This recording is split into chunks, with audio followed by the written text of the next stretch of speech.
আসসালামু আলাইকুম, কেমন আছেন সবাই? আশা করি ভালো আছেন। এখন অনেক বেশি গরম পড়তেছে, তার উপরে আবার কারেন্টও থাকে না। ঠিকমতো ভিডিওগুলোও আপলোড দিতে পারতেছি না, বা মানে সারাদিন রাত মিলে মনে হয় না যে 2 ঘন্টার মতো কারেন্ট থাকে। মানে কারেন্ট এত, আর তারপরে তো অতিরিক্ত গরম। তো যাই হোক, সকালে এখানে নাস্তা করে আমাদের ছাদে একটা জবা ফুল গাছ লাগিয়েছিলাম। সেই গাছে ফুল ফুটেছে অনেকগুলা, প্রায় প্রতিদিন ফুটে। এটা হচ্ছে রক্ত জবা। তো সকালে দেখি আম্মু 3টা ছিঁড়ে নিয়ে আসছে, মানে একটু চুলে দিব মেহেদির সাথে বেটে। তো তাবাসসুম আম্মুর একটা ওড়না পরে এটাকে মানে সেজে ফুল দিয়ে খুব করতেছিল, দুষ্টামি করতেছিল। তো ওর সাথে আমিও দুষ্টামি করতেছিলাম আর কি, অনেক কিছু বলতেছিল। তো এটা দুপুরবেলা চিংড়ি শুটকি ভর্তা করছিল আম্মু। তো সেই চিংড়ি শুটকি দিয়ে দুপুরের যে খাবারটা খাচ্ছি। আর এটা আমাদের ছাদ বাগান থেকে বেগুন, করলা, তারপরে ভেন্ডি ছিঁড়ে নিয়ে আসছে। মাশাআল্লাহ অনেক হয়েছে। আর যেটুকু হয় আমাদের হয়ে যায় 2 দিন 1 দিন পর পরই। তো আর ভেন্ডিগুলো তো খুব দ্রুত হয়, 1 দিন 2 দিন পর পরই ছিঁড়লে হয়ে যায়। এখানে না হলে 1 কেজির মতো আছে।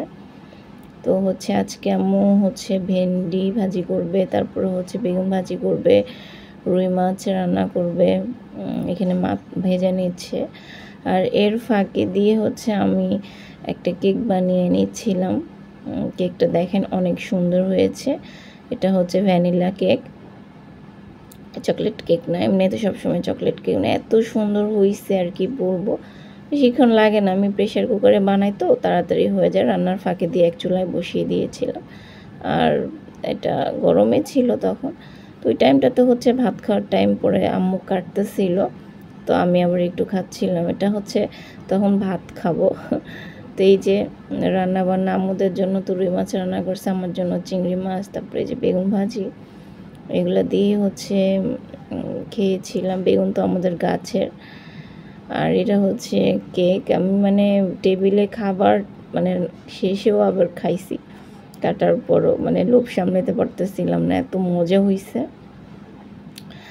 তারপরে রাত্রেবেলায় জন্য আমি এখানে মুরগির মাংস রান্না করতেছিলাম।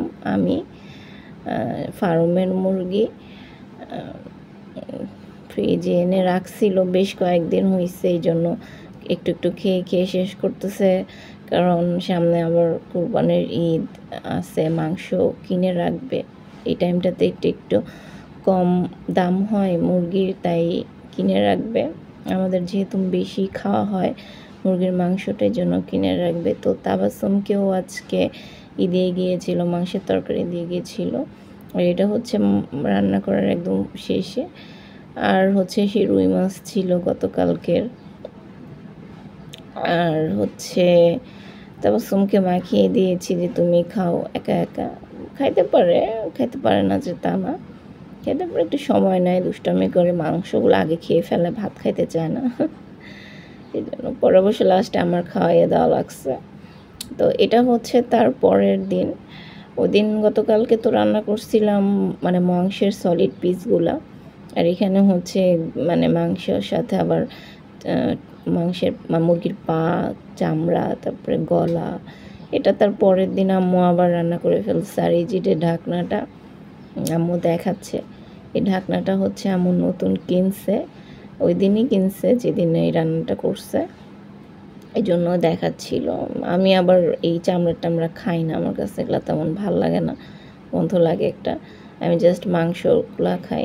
তো এদিন আম্মু রান্না করতেছিল পা। আম্মু আবার পা, গিলা এগুলা খুব ভালো খায়, আম্মু আর আব্বু দুজনে।